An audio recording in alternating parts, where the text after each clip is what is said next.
Thank you, Mr. Speaker.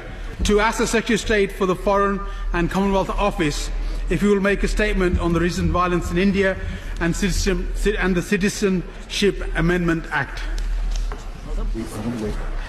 Minister. Thank you, Mr. Speaker. And with your permission, I will respond to this urgent question as the Foreign Secretary is abroad in Turkey today. The British High Commission in New Delhi and our extensive diplomatic network of Deputy High Commissions across India are monitoring closely the recent violence in India and developments around the Citizenship Amendment Act. The events in Delhi last week were very concerning and the situation is still tense. The death of one protester is one too many. So we urge restraint from all parties and trust the Indian government will address the concerns of people of all religions in India. We also condemn any instance of violence, persecution or targeting of people based on religion or belief, wherever it happens in the world. India has a proud history of inclusive government and religious tolerance. Its secular constitution, which guarantees equality before the law, has been an exemplar of inclusive democracy. After his re-election, I note that Prime Minister Modi promised to continue this under the guiding principles of together with all, development for all and trust for all. These shared strengths and values are central to the governance of both our countries. It's a central message of our foreign policy that societies are stronger and safer when we embrace our diversity rather than fear it. And related to this, many people have made clear they have concerns about the Government of India recently signing into law the Citizenship Amendment Act, which expedites the path to citizenship for Hindus, Sikhs, Buddhists, Parsi and Christians, but notably not Muslims or minority sects. The UK government also has concerns about the potential impact of the legislation. And it's because of our close relationship with the Government of India that we are able to discuss difficult issues with them and make clear our concerns where we have them, including on the rights of minorities. Most recently, my ministerial colleague, Lord Ahmed of Wimbledon, raised these concerns about the impact of the CAA with a senior member of India's Ministry of External Affairs on 25th of February. Officials from the British High Commission in New Delhi also raised our concerns about the potential impact of the CAA and the police response to those protests with the state government of Uttar Pradesh on 7th of February. Our former High Commissioner in New Delhi, Sir Dominic Asquith, also raised the issue with the Government of India last month, as did foreign and Commonwealth officials with the Indian High Commission in London. More broadly, the UK engages with India at all levels, including union and state governments, and with NGOs to build capacity and share expertise to promote human rights for all. We will continue to follow events closely and continue to raise our concerns where we have them. Thank you, Mr. Speaker. I find the words for the Honourable Gentleman rather vassal in relation to his statement here. We brought him to this dispatch box. We made the comments. I made the comments on Thursday to the Leader of the House, and there's coming here now concerning the sickening violence against Muslims we have seen in recent weeks in India. Proposals of the Citizen Amendment Act. The CAA enables the documented migrants from neighbouring countries to seek Indian citizenship, provided they meet one condition: that they are not Muslim. This is first such law that has been passed in India since its independence. Next will come a national register of citizens. Undocumented Muslim migrants will automatically be excluded, held in concentration camps, identified for deportation. Through these laws, the Prime Minister Modi is turning a hateful nationalistic slogan into brutality. Hindu, and he recently said Hinduon ka Hindustan, which literally translated means India for the Hindus. The CAA has generated nationwide protests from Muslims and secular Hindus, prompting an ultra-nationalist BJP politicians to demand that the sectarian hate mob hits back. Recently in Delhi, there has been over 40 people killed by these mobs were attacking Muslim homes and families and taking no notice of any of the authorities taking any notice on this issue.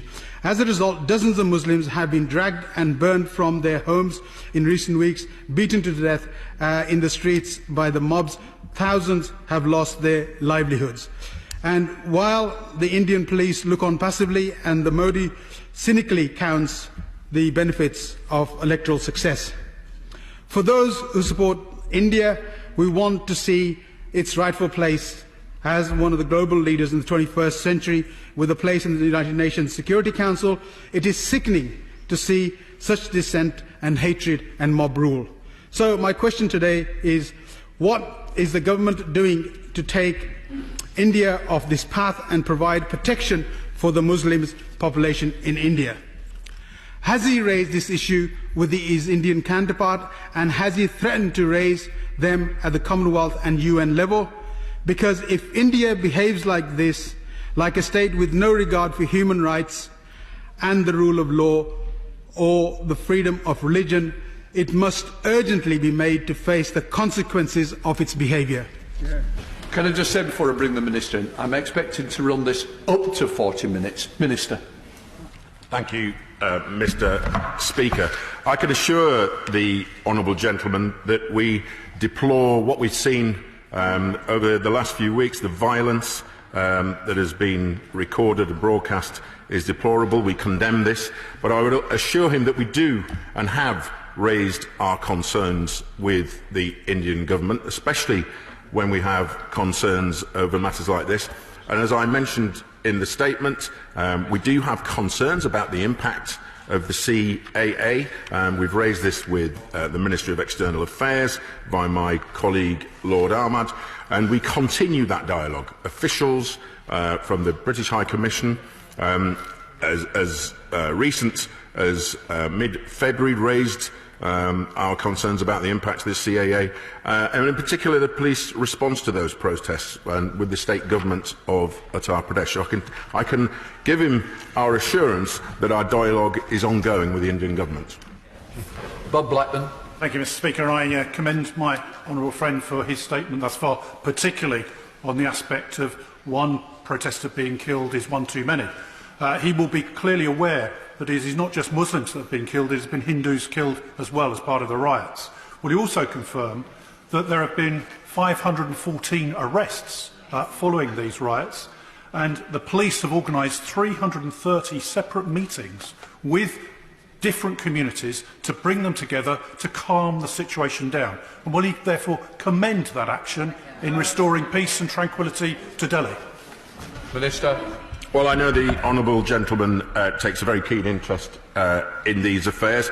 I would commend and applaud any action that is attempting to take out the tension. There is severe tension currently in parts of India over the CAA. So I would applaud and commend any action that tries to take out the heat of the situation. Alan Smith. Thank you, Mr. Speaker. There's obviously a lot of agreement across the House, and I commend the Minister for his statement, which I would agree with as far as it went. And I think we in this House need to be clear that we can go a lot further on this. This situation has been, as we've heard, occasioned by deliberate Indian government policy in targeting Muslims with the citizenship amendments. But in short term, I think there is a real role for the UK government to do, which wasn't mentioned in the statement, which is to build on the RESIST framework of the government communication framework, in that I believe it's obvious that there is online disinformation being used within India in order to inflame these tensions. I'd commend the Government Communication Service and the Cabinet Office on this work. I think the UK is in a position to do a real assessment of the online actors and the malign actors who are, aside from the Indian government policy, which is one issue, and I would urge the Minister to step up his efforts in that dialogue. But there are online efforts that could be made against this sort of disinformation because people are at risk of further violence. Minister. Well, the honourable gentleman raises a very sensible and important point. I'm pleased that he welcomes that report. Any measures, be it attempting to clamp down on online disinformation or the measures that my honourable friend for Harrow has raised are very welcome. We are constantly in contact over these issues. We know how important this is to members of this House and their constituents who may have family involved in this area, so I appreciate the comments. Minister Atgarney. Thank you, Mr. Speaker. I welcome my right honourable friend to his new position. Can he confirm that he will use his high office, every power that he has, to make sure that our concerns in the House today are relayed to the Indian authorities, in particular the brutality which seems to have been meted out by those who should be enforcing the law, which was covered most recently by BBC coverage? Minister. My honourable friend makes a very important point. I alluded to our concerns over some of the police brutality that was meted out. We have long regarded protest as a key part of any democratic society. Democratic governments must have the power to enforce law and order when a protest crosses the line into illegality.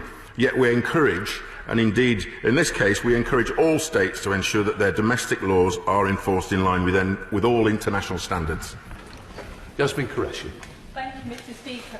In the last 5 years, Narendra Modi's BJP government have chosen a path of systematic discrimination, be it the abrogation of Article 35A in Kashmir or the citizenship law. Calling the recent violent community clashes seeks to normalise a far more sinister events. India is now controlled by Hindutva supremacist RSS ideology,